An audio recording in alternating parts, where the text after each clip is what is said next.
ஆண்களை விட பெண்கள் குறைவாகவே சர்க்கரை சாப்பிட வேண்டும். ஏன் தெரியுமா? சர்க்கரை நோய் என்பது குணப்படுத்த முடியாத வாழ்நாள் வரை கூட வரும் நோய். இது உடலில் இரத்த சர்க்கரை அளவை அதிகரித்து உடல் உறுப்புகளை பாதிக்கிறது. இந்த நோயால் ஆண்களை விட பெண்கள் அதிக அளவில் பாதிப்பை சந்திக்கின்றனர். மேலும் அவர்கள் தங்கள் வாழ்க்கை முறை மாற்றங்களை அதிக அளவில் மாற்ற வேண்டியுள்ளது. இது குறித்து இந்த வீடியோவில் பார்க்கலாம். நீரிழிவு அல்லது சர்க்கரை நோய் குறித்து மக்களுக்கு நாளுக்கு நாள் விழிப்புணர்வு அதிகரிக்க தொடங்கியுள்ள நிலையில் டீ, காஃபி போன்றவற்றில் நாம் சேர்த்துக்கொள்ளும் ஜீனி எனப்படும் வெள்ளை நிற கிறிஸ்டல் சர்க்கரையை பார்த்தாலே மக்களுக்கு அலர்ஜி ஏற்பட்டு விடுகிறது. ஆனால் இந்த சீனி என்பது மட்டுமே சர்க்கரை அல்ல. நாம் சாப்பிடும் ஒவ்வொரு உணவுப் பொருளிலும் மாவுச்சத்து என்னும் வகையிலான சர்க்கரை சத்து இருக்கத்தான் செய்கிறது. பழங்கள், காய்கறிகள், பால் பொருட்கள் என எதுவானாலும் அதில் சர்க்கரை சத்து உண்டு. அதில் சர்க்கரையால் ஏற்படும் பாதிப்புகள் அளவுக்கு அதிகமான சர்க்கரை சத்து நம் உடலில் ஏற்படும் போது அதனால் ஹார்மோன் சமநிலை பாதிப்பு அடையக்கூடும்.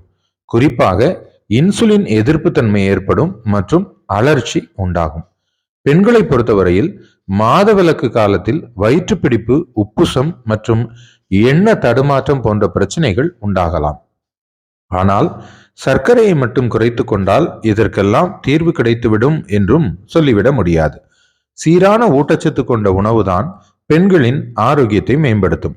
ஊட்டச்சத்து உணவுகள் முழு தானியங்கள், மெல்லிய புரதம், வெவ்வேறு வகையான பழங்கள், பருப்புகள் போன்றவற்றை எடுத்துக்கொள்வதன் மூலமாக உடலுக்கு தேவையான அத்தியாவசிய ஊட்டச்சத்துக்கள் மற்றும் மினரல்கள் கிடைக்கும். மாதவிலக்கு காலத்தில் இனிப்புகளை சாப்பிட வேண்டும் என்ற வேட்கை பெண்களிடம் அதிகரிக்கும். ஆனால் அதற்கு இடமளிக்கும் பட்சத்தில் வலி மற்றும் இதர தொந்தரவுகள் அதிகரிக்கும். அதே சமயம் சர்க்கரை எடுத்துக்கொள்வதையும் குறைத்துக் கொள்ளலாம். செயற்கையான சர்க்கரை சேர்க்கப்பட்ட உணவுகள் மற்றும் பானங்கள் எப்போதுமே ஆபத்தானவைதான். அதற்கு பதிலாக முழு தானிய உணவுகள், நிறையூட்டப்படாத இயற்கையான உணவுகளை எடுத்துக்கொள்ளலாம். வெல்லம், பேரீட்சை, நாட்டு சர்க்கரை போன்றவற்றை எடுத்துக்கொள்ளலாம். இனிப்புகளை சாப்பிட வேண்டும் என்ற வேட்கை அதிகரிக்கிற போது மனதின் கவனத்தை திசை திருப்பும் வகையில் நடைபயிற்சி, பாடல் கேட்பது மற்றும் புத்தகம் வாசிப்பது போன்ற செயல்களில் ஈடுபடுவது நன்மை பயக்கும்.